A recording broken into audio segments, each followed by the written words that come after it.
तिवारी एक बार फिर वाराणसी दौरे पर पहुंचे, जहां उन्होंने काशी फिल्म संस्था की ओर से आयोजित एक कार्यक्रम में हिस्सा लिया। साथ ही उन्होंने युवा कलाकारों के साथ कुछ वक्त भी गुजारे और अपनी पुरानी यादों को ताज़ा करते हुए अपने फिल्मी करियर के बारे में बताया। वहीं कार्यक्रम के दौरान उन्होंने पत्रकारों से बातचीत में विपक्ष पर जमकर निशाना साधा और द केरल स्टोरी फिल्म को सच्ची घटना पर आधारित फिल्म बताया। साथ ही उन्होंने कहा कि हम लोग जब सूचना प्रसारण मंत्रालय में मीटिंग करते हैं तो हम किसी को रोक नहीं सकते कि आप इस तरह की फिल्में न बनाओ। आगे उन्होंने कहा कि हमारा कहना है कि जो भी फिल्म बना रहे हैं, अगर उन पर कोई आरोप या विवाद होता है तो उसका जवाब देने के लिए उन्हें तैयार रहना चाहिए। साथ ही कहा कि ऐसी कई फिल्में हैं जो एक विशेष जाति और कम्युनिटी को बदनाम करने के लिए बनाई गई थी, लेकिन उन फिल्मों पर किसी ने सवाल नहीं उठाया।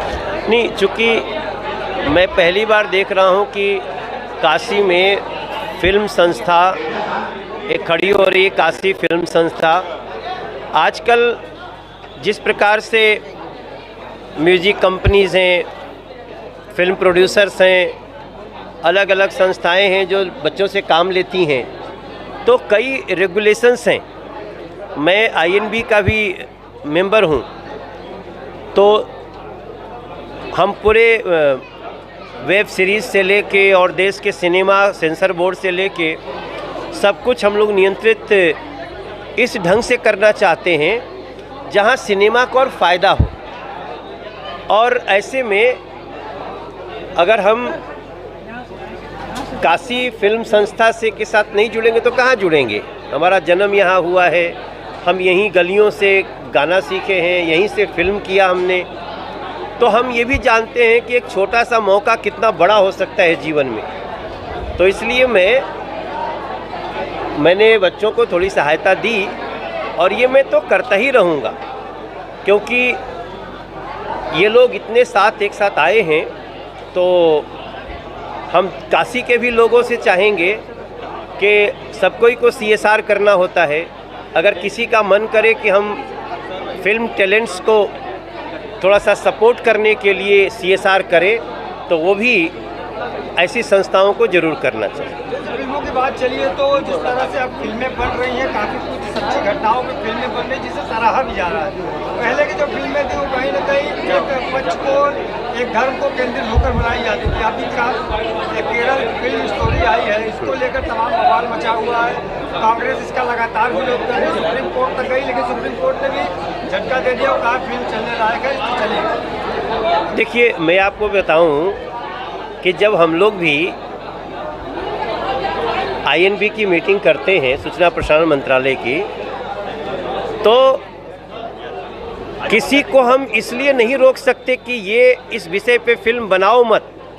हम उनको सिर्फ इतना कह सकते हैं, आप फिल्म बनाइए, लेकिन अगर किसी दिन फिल्म के कथानक को लेकर के कोई आरोप हुआ, कोई विवाद हुआ, तो उसका जवाब देने के लिए आपको तैयार रहना चाहिए। आपने बिल्कुल सही कहा कि इस देश में बहुत सारी फिल्में कई कास्ट को, कई कम्युनिटी को बदनाम करने के लिए भी बनाई गई। समय तो कोई सवाल नहीं उठाता था। आज हम सत्य को सपोर्ट कर रहे हैं, चाहे वो कश्मीर फाइल्स हो या फिर केरल स्टोरी हो, जो डॉक्यूमेंटेड है ऑलरेडी, जो वहाँ के इतिहास में लिखा है और जो जिसको पूरा समाज में, थाने में सब कुछ FIR है, तो उसको बनाने से तो किसी को रोक नहीं सकते। हाँ, कुछ लोगों को मिर्ची ज़रूर लग रही है, क्योंकि वो चाहते थे कि इस प्रकार का कर्म भी करें और कोई उसका विरोध भी न करे, कोई चर्चा भी न करे। तो अब नरेंद्र मोदी जी के नेतृत्व में देश चल रहा है, उसमें ये नहीं हो सकता। अभिव्यक्ति की आज़ादी का मतलब जो मीडिया की अभिव्यक्ति है उसको अभिव्यक्त करने दो, जो सिनेमा की अभिव्यक्ति है अभिव्यक्त करने दो। और किसी को लगा कि नहीं ये बिल्कुल गलत बात दिखा दिया, तो कोर्ट है ना, डिफेमेशन में जाइए, कानून है उसका। ये सड़क पे हल्ला करने से और किसी सिनेमा को इसलिए रोक दो कि कुछ लोगों की गलत हरकतों को छुपा के रखना है, ये अब नहीं हो सकता। झारखंड के एक जामताड़ा के एक विधायक, उन्होंने कहा कि इसकी बाप की बकौती नहीं है कि लोग ये लगा दिए थे, क्या मानते हैं इसको? बाप की बकौती तो किसी की नहीं है।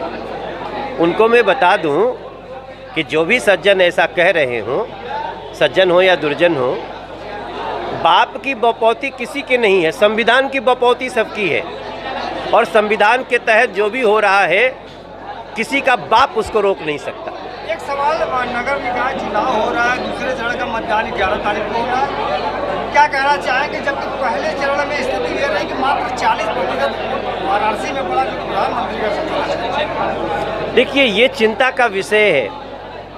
हम जब समस्याएं गिनाने लगते हैं, ये नाली नहीं बना, ये खड़ंजा नहीं बना, ये अच्छा से यहाँ ट्रैफिक नहीं निकल रहा है, ये जब चर्चा करनी होती है तो समाज के कई वर्ग के लोग आकर के टूट जाते हैं और वो पेशेंस से भी नहीं बोलते, वो बहुत आक्रामक ढंग से और बुरे तरीके से बोलते हैं। लेकिन जब उनको वोट करना होता है तो वो सो जाते हैं। ये जो पद्धति चल पड़ी है ये लोकतंत्र के लिए घातक है। मैं सभी लोगों से प्रार्थना करूंगा, अभी 11 को वोट है, प्लीज़ अगर आप चाहते हैं आपकी गली, आपका ट्रैफिक, आपके घर में आने वाला पानी, वो जो पाइप है वो, या फिर उसका पानियों का निकास, ये सब कुछ अगर अच्छा हो तो एक रिस्पॉन्सिबल सरकार को चुनिए।